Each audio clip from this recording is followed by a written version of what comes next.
Bienvenue mes amis, pour un moment de réflexion partagée. Aujourd'hui, nous allons entrer ensemble dans le silence d'une cellule monastique, dans le profond mystère de la nuit, où le monde dort, mais où les saints accomplissent souvent leur plus grande œuvre. Nous regardons souvent la vie de Saint Padre Pio et nous voyons les miracles visibles, les guérisons, la bilocation, les messes publiques où le temps semblait s'arrêter. Nous voyons les gants qui couvraient ses mains, et nous savons ce qui se cachait dessous. Mais il y a une question qui hante le cœur de ceux qui l'aiment vraiment. Connaissons-nous vraiment l'ampleur de sa souffrance? Nous savons qu'il portait les plaies du Christ sur ses mains et ses pieds. Mais qu'en est-il des blessures que nous ne pouvions pas voir? Que se passait-il lorsque les portes étaient fermées, les lumières éteintes, et qu'il restait seul avec Dieu? Aujourd'hui, nous ouvrons les pages d'un témoignage très intime, le journal de sa fille spirituelle, Cléonis Morcaldi, pour découvrir le secret terrifiant et magnifique de la tunique blanche qui est revenue trempée de sang. Avant d'entrer dans cette histoire sacrée, prenons un bref moment pour nous ouvrir les uns aux autres. Si tu portes un fardeau aujourd'hui, une maladie, une inquiétude pour un enfant, un cœur lourd, s'il te plaît, laisse ton intention de prière dans les commentaires ci-dessous. Si tu ne trouves pas les mots, écris simplement « Amen » et je te demande, comme un acte de charité, de chercher un frère ou une sœur dans les commentaires et de répondre avec un mot d'espoir, comme « Dieu est avec toi ». Construisons ici un sanctuaire en veillant à ce que personne parmi nous ne prie seul. Maintenant, transportons-nous à San Giovanni Rotondo. Nous devons comprendre le cadre pour saisir véritablement la gravité de cette histoire. C'est le plein été dans les montagnes du Gargano. Si tu es déjà allé dans le sud de l'Italie en juillet ou août, tu sais que la chaleur ne reste pas simplement dans l'air. Elle pèse sur toi. C'est une chaleur sèche et implacable qui s'infiltre dans les pierres des bâtiments. Pour les frères capucins, cette chaleur était une pénitence en soi. Ils ne portaient pas de coton léger, ni de tissu respirant. Ils portaient la lourde bure de laine brune grossière de leur ordre. C'était rugueux contre la peau, épais et étouffant. Imagine porter un lourd manteau d'hiver au milieu d'un été torride, jour après jour. C'était la vie de Padre Pio, mais pour lui, la souffrance était décuplée. Il n'était pas seulement un homme endurant la chaleur, c'était un homme en douleur physique constante à cause des plaies ouvertes des stigmates, vivant une vie de jeûne rigoureux et d'heures interminables au confessionnal, piégé dans cette lourde boîte de laine, écoutant les péchés du monde alors que la température grimpait. Parmi ceux qui l'observaient, le cœur plein de compassion, se trouvait Cléonis Morcaldi. Cléonis n'était pas une simple fidèle. Elle était une fille spirituelle bien-aimée, l'une des rares à avoir une fenêtre sur la vie privée du saint. Elle l'aimait d'une dévotion spirituelle pure, voyant en lui le reflet de Jésus-Christ. Et comme les femmes qui ont suivi Jésus jusqu'à la croix, elle voulait lui offrir un petit réconfort, un certain soulagement à son agonie. Elle l'observait durant ces journées d'été étouffantes. Elle voyait la sueur sur son front, l'épuisement dans ses yeux. Elle savait que même la nuit, il trouvait peu de repos. La pensée de le voir essayer de dormir dans cette bure de laine rêche, avec ses blessures et la chaleur accablante, lui brisait le cœur. Elle ressentit une inspiration, un désir d'accomplir un simple acte de charité. Elle décida de lui confectionner une tunique. Mais pas n'importe quelle tunique.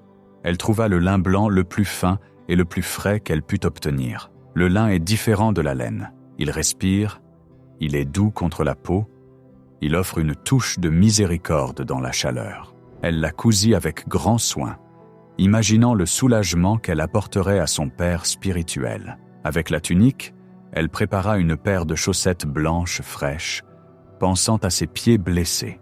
C'était un plan simple. Elle lui enverrait ce paquet, peut-être par l'intermédiaire de Mary Pyle ou de l'un des frères qui l'assistait, avec l'espoir qu'il le porterait la nuit. Elle voulait qu'il ait juste quelques heures de fraîcheur, quelques heures où le tissu contre sa peau serait doux plutôt qu'abrasif. Cependant, Cléonis connaissait Padre Pio. Elle connaissait son profond engagement envers la pauvreté et la pénitence. Elle savait qu'il acceptait rarement le confort. Dans son cœur, elle s'attendait à ce que le paquet lui revienne dès le lendemain, intact, plié exactement comme elle l'avait envoyé, peut-être avec une note de réprimande lui disant de ne pas s'inquiéter pour lui. Elle attendit. Une nuit passa, puis une deuxième. À sa grande surprise, la tunique ne revint pas immédiatement. Cela lui donna de l'espoir. L'avait-il accepté? Dormait-il peut-être en ce moment même un peu plus profondément grâce à son cadeau? Cette pensée la remplissait d'une joie tranquille. Il garda la tunique en lin pendant 3 nuits, puis le paquet fut renvoyé.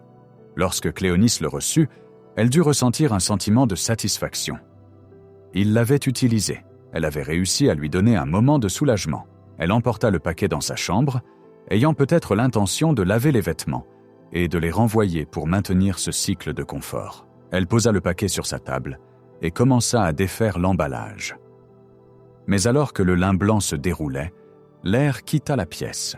Ce qu'elle vit la figea dans une horreur et une crainte absolue. La tunique n'était plus blanche, elle était trempée, elle était lourde de sang. Ce n'était pas juste quelques taches provenant des blessures sur son côté ou sa poitrine. Cléonice le décrit avec une précision glaçante dans ses mémoires. Elle dit que la tunique était littéralement couverte de sang. Mais c'était le motif du sang qui révélait le secret terrifiant. Elle regarda le dos de la tunique. Il y avait des plaques et des plaques de sang. Elle était saturée. Les taches étaient fortement concentrées sur les épaules et le dos. On aurait dit que l'homme qui l'avait portée avait été flagellé. On aurait dit qu'il avait porté un poids lourd et écrasant qui avait broyé la chair dans le tissu. Puis, elle regarda les chaussettes. Les chaussettes blanches étaient tachées d'un rouge profond, trempées des orteils jusqu'au coude-pied. C'était comme s'il avait marché sur un chemin d'épines ou de clous, ou comme si les blessures de ses pieds avaient explosé en de nouveaux torrents de sang pendant la nuit. Cléonice restait là, fixant ce linge qui était devenu une relique de la Passion. Son esprit s'emballa. Elle connaissait les stigmates sur ses mains, ses pieds et son côté. Le monde était au courant. C'étaient les signes visibles de son union avec le Christ crucifié. Mais ceci, c'était différent. C'était la preuve d'une souffrance qui se produisait dans l'obscurité, loin des yeux des fidèles, loin de la messe. Le sang sur les épaules parlait de la flagellation à la colonne. Il parlait du portement de croix. Cela révélait que la participation de Padre Pio à la passion du Christ ne se limitait pas aux 5 plaies. Elle était totale. Elle était complète.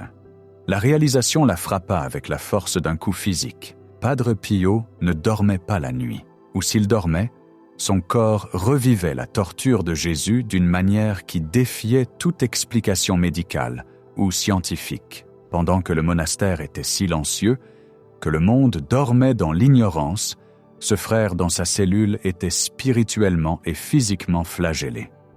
Elle ne pouvait pas garder cela pour elle. Elle devait comprendre. Elle devait lui demander.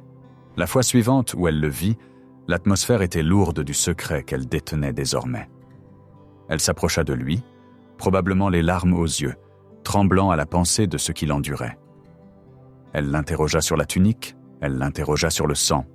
Padre Pio, avec son humilité caractéristique, essaya de détourner la conversation. Il ne voulait pas de pitié, il ne voulait pas de gloire. Il essayait souvent de cacher l'étendue de sa douleur, même à ses proches. Il faisait des blagues ou changeait de sujet. Mais Cléonice avait la preuve entre les mains. Elle insista. Elle avait besoin de connaître la vérité sur ses nuits. C'est alors qu'il lui donna une réponse qui résonne à travers les décennies, une réponse qui glace l'âme et pourtant l'embrase d'amour.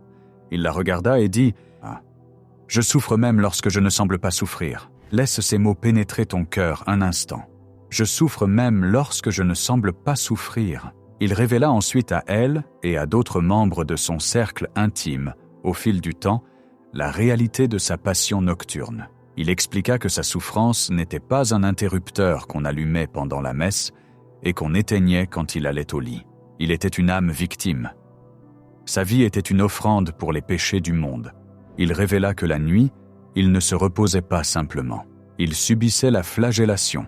il ressentait le couronnement d'épines. Le sang sur la tunique était du vrai sang, coulant de véritables plaies mystiques qui s'ouvraient sur son dos et ses épaules dans la solitude de sa cellule. Imagine la solitude de cette douleur. Quand nous sommes malades, quand nous souffrons, nous cherchons du réconfort. Nous voulons que quelqu'un nous tienne la main, nous apporte des médicaments. Padre Pio endurait la flagellation à la colonne, seul dans le noir, nuit après nuit. Il portait le poids des péchés qui lui avaient été confessés pendant la journée. Les chaussettes que Cléonice avait envoyées révélaient une autre dimension. L'imprégnation de sang des orteils au cou de pied suggérait que même son repos était une forme de crucifixion. Ses pieds, qui restaient debout des heures à l'autel, continuaient de saigner et de brûler alors qu'il était allongé sur sa couche. Cette histoire de la tunique blanche change tout dans notre perception de Padre Pio. Elle le fait passer du statut de faiseur de miracles à celui de véritable alter Christus, un autre Christ. Elle nous enseigne le mystère de la souffrance rédemptrice. Tu vois, dans notre monde moderne, nous fuyons la douleur. Nous la soignons, nous la cachons, nous la craignons, et c'est naturel. Nous sommes humains. Mais Padre Pio nous montre un chemin différent. Il nous montre que la souffrance, lorsqu'elle est unie à celle de Jésus, a du pouvoir. Elle n'est pas vide, elle n'est pas inutile. C'est le carburant qui sauve les âmes. Pourquoi a-t-il tant souffert? Pourquoi la tunique devait-elle revenir trempée de sang? Parce qu'il aimait. Il a dit à Cléonice et à d'autres qu'il demandait au Seigneur de lui laisser porter les châtiments pour les pécheurs qui venaient à lui. Lorsqu'une mère venait pleurer pour son fils égaré, lorsqu'un homme venait écrasé par une vie de péché, Padre Pio prenait leur fardeau sur lui. Il disait à Dieu, « Laisse-moi payer le prix pour eux. » Le sang sur cette tunique de lin était le prix des miracles dont nous lisons le récit. C'était la monnaie de la grâce. Chaque guérison, chaque conversion, chaque âme arrachée au bord du désespoir était payée dans le silence de sa cellule, avec le sang qui trempait les épaules de sa tunique. C'est la passion nocturne. C'est le martyre secret des saints.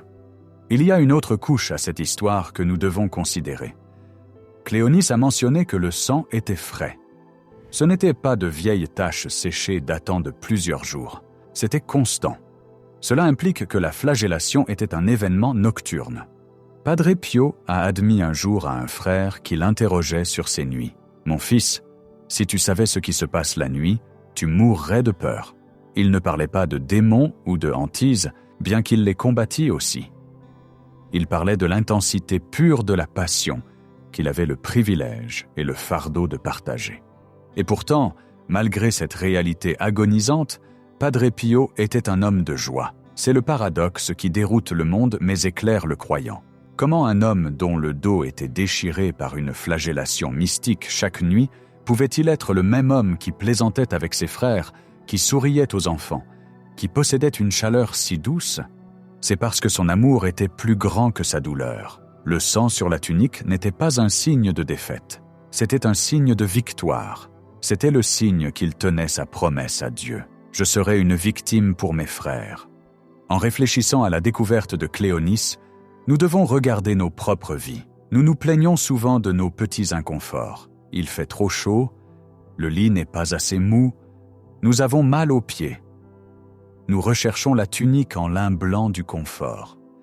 Et il n'y a rien de mal au confort. C'est un cadeau de Dieu. Mais quand le confort est retiré, quand la tunique de nos vies devient tachée du sang de nos propres épreuves, de nos propres maladies, de nos propres peines de cœur, que faisons-nous? La rejetons-nous? Désespérons-nous? Ou pouvons-nous, comme Padre Pio, voir dans notre souffrance une chance d'aimer? Nous ne sommes peut-être pas appelés à être des âmes victimes comme lui. Nous ne porterons peut-être pas les stigmates ou la flagellation. Mais nous sommes tous membres du même corps. Lorsque nous offrons nos nuits sans sommeil, notre douleur physique ou nos fardeaux émotionnels à Dieu, nous participons à ce grand mystère. Nous joignons nos petites gouttes de sang au grand torrent qui a coulé du Christ et de ses saints. La tunique blanche qui est revenue trempée de sang est une relique de la réalité. Elle dépouille la foi de son romantisme et nous en montre la rudesse. Elle nous rappelle que l'amour coûte cher. Le salut est gratuit pour nous, mais il a tout coûté à Jésus, et il a coûté beaucoup à ses saints. Cléonice a gardé ce secret longtemps, mais elle a fini par le partager pour que nous connaissions la profondeur de l'amour du Père. Elle voulait que nous sachions que lorsque Padre Pio disait « Je me tiendrai aux portes du ciel et je n'entrerai pas tant que tous mes enfants spirituels ne seront pas entrés ».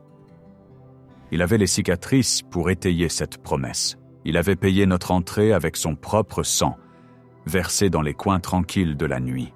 Alors, la prochaine fois que tu te sentiras seul dans ta souffrance, la prochaine fois que tu resteras éveillé la nuit avec une inquiétude qui ressemble à une flagellation, souviens-toi de la tunique blanche. Souviens-toi du Saint qui souffrait même lorsqu'il ne semblait pas souffrir. Souviens-toi que tu n'es pas seul dans le noir. Il a été là. Il a sanctifié la nuit.